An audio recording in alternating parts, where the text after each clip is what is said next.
মা হওয়ার পর খুব দ্রুতই পুরনো রূপে ফিরে এসে সবাইকে চমকে দিয়েছিলেন বলিউড অভিনেত্রী আলিয়া ভাট। বিশেষ করে তার ওজন বাড়ার পর দ্রুত ওজন কমে যাওয়ার ব্যাপারটা বিশেষভাবে নজরে এসেছিল তার ভক্তদের।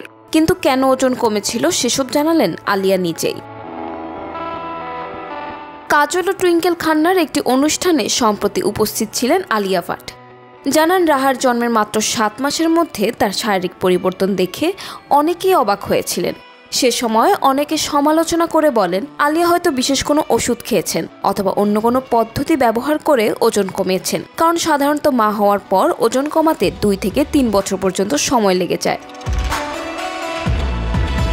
কিন্তু আলিয়া জানালেন এসব কিছুই নয়, মেয়ে রাহাকে বুকের দুধ খাওয়ানোর কারণেই তার ওজন দ্রুত কমেছিল। এ প্রসঙ্গে আলিয়া বলেন, আমি আমার মেয়েকে বুকের দুধ খাওয়াতাম, এটি ক্যালোরি কমাতে আমাকে খুব সাহায্য করেছে। অভিনেত্রী আরও জানান বুকের দুধ খাওয়ানোর পাশাপাশি তিনি নিয়মিত ব্যায়াম করতেন এবং বাসায় তৈরি স্বাস্থ্যকর খাবার খেতেন। তার মতে এক একজনের শরীরের গঠন এক এক রকম, তাই প্রত্যেকের নিজের শরীরের চাহিদা বুঝে খাবার খাওয়া উচিত।